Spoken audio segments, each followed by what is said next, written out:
balik po tayo sa ating palatuntunan bilang isang alternatibong channel mga kaibigan. Dito natin fini-feature yung kaibahan, no? Dahil nag-excel yung mga estudyante natin at i-fini-feature natin dito kung ano yung mga pwede nilang ipagmalaki, di lamang sa ating bansa, kundi sa buong mundo. Dahil dyan po sa University of Asia the Pacific, meron pong isang team ng mga estudyante dyan na nanalo ng isang health ideas contest among youth with their vegetable growing project using the hydroponic method in depressed urban areas. Yung hydroponic planting. So makakasama po natin ngayon sa studio si Ina Capulong and Patricia Regalado, mga estudyante ng University of Asia and the Pacific. Ina and Patricia, good morning. Sige. Okay, nasa harapan natin ito yung prototype, no, ng hydroponic planting. Anong ibig sabihin ng hydroponic planting? Sino Ina? Ako po si Ina. Yeah. Well, ang hydroponic planting is a type of soilless planting. Hindi po gumagamit ng soil. So may iwasan natin ang mga negative impact na dala ng soil tulad ng peste. At lalong-lalo na fit to sa isang urban area na wala masyadong lugar. Okay. So ang hydroponic ay gumagamit lamang ng tubig at mga sustansya na direct na pumupunta sa halaman.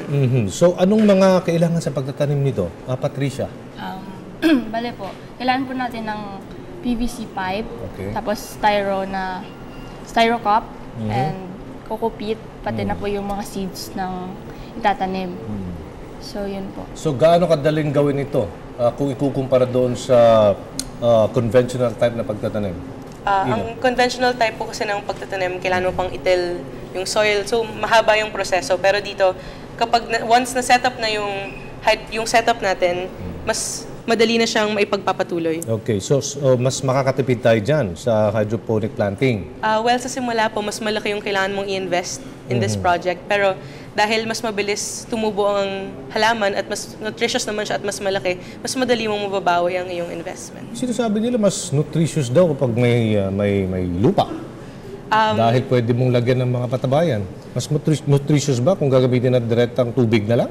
Kasi po yung tubig natin ay merong nutrients, okay, na compared to ordinary farming, sa hydroponics, direct sa roots ng plants pumupunta yung nutrients. So ano-anong mga gulay at halaman na maaaring maparami o mapatubo gamit ang hydroponic planting?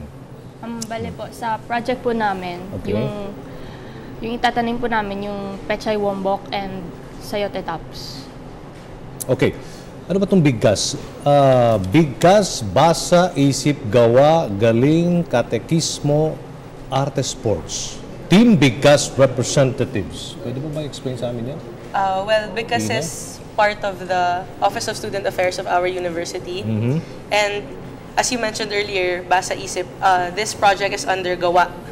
So, since Barangay San Joaquin is the adopted community of our university, okay, so yun po, itong project po na to ay mag-increase ng living condition sa Barangay San Joaquin. Galing naman estudyante ng University of the Asian Pacific, no? Sa murang edad, talagang minumold na sila na maging isang mga future businessmen, no? Yung mga future nating mga negosyante na nag-excel sa iba't ibang larangan, lalo sa pagnenegosyo.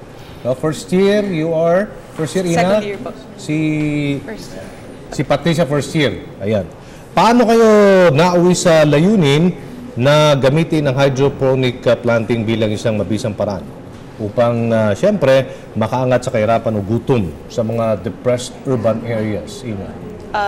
Sa pamamagitan po ng ocular inspections, aming napag-alam na sa Barangay San Joaquin madaming empty plots of land.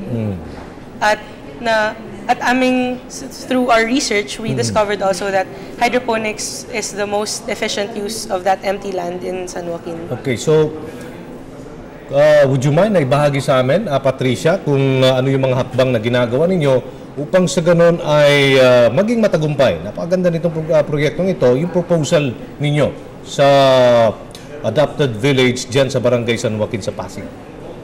Bale, first of all, nag-research po kami. Nag-research kayo? Apo. Tapos, we came up with a project. Tapos po, nag-join po kami ng contest. Paano naman na-adapt ng mga kababayan natin dyan, mga kaibigan natin dyan sa San Joaquin, itong proyektong ito, Ina? Bale, sa project mo na to, meron ding multidisciplinary communications program to increase awareness on nutrition. Bale, kakausapin po namin yung mga nanay sa San Joaquin, pati na rin ang kanilang mga anak, para matanggap po nila yung proyekto namin. Okay, so yung pagkakapanalo ninyo sa contest, no? Paano nyo nabuo itong Bigkas team? Because it's actually an existing organization already. So, Yung grupo na lang, yung grupo. yung grupo po, nagsama-sama lang po kami. Lahat kami ay iba-ibang mga kurso. Paano nga ba tayo? Parang pinili lang po kung sino yung gusto. And willing po kaming tumulong na para sa community. So, anong mga paghandang ginawa ninyo bago sumabak sa kompetisyon? Patricia? Yun po, yung research and Ilang mga paperwork. schools bang sumali dyan? Meron pong 21 entries. Okay, so ano pakiramdam ninyo na tinanghal kayong grand prize winner? Sa simula Masaya, po, syempre. masaya, syempre. Pero ngayon, overwhelming and ready to take on the challenge. Ano bang gusto mo pagkatapos mo mag-graduate dyan sa UAP? Let's see where the wind brings me. Graduate ka ng high school? Saan ka nag-high school, Patricia? Sa Philippine Science High School. Ayun, magagaling talaga ng estudyante dyan sa University of Asian Pacific. So ano-ano mga plano ninyo sa hinaharap upang siyempre mapalago itong advocacy ninyo? Ina.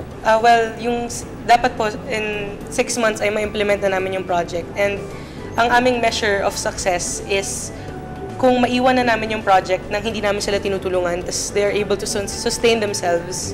So, yun ang measure ng aming success. Okay, congratulations, Ina Capulong and Patricia Regalado, mga estudyante po ng University of Asia and the Pacific, at naipakita sa inyo itong kakaibang proyekto nilang hydroponic planting or growing plants using only water. Okay, kami po magbabalik mga kaibigan.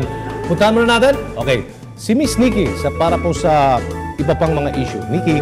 Thank you, Aljo. At 7:48 na po na umaga. Ngayon po, pag-uusapan naman natin yung pinya product na nakikita niyo pag minsan kapag may mga parties at sinusuot nila yung napakagandang mga shawls made of pinya.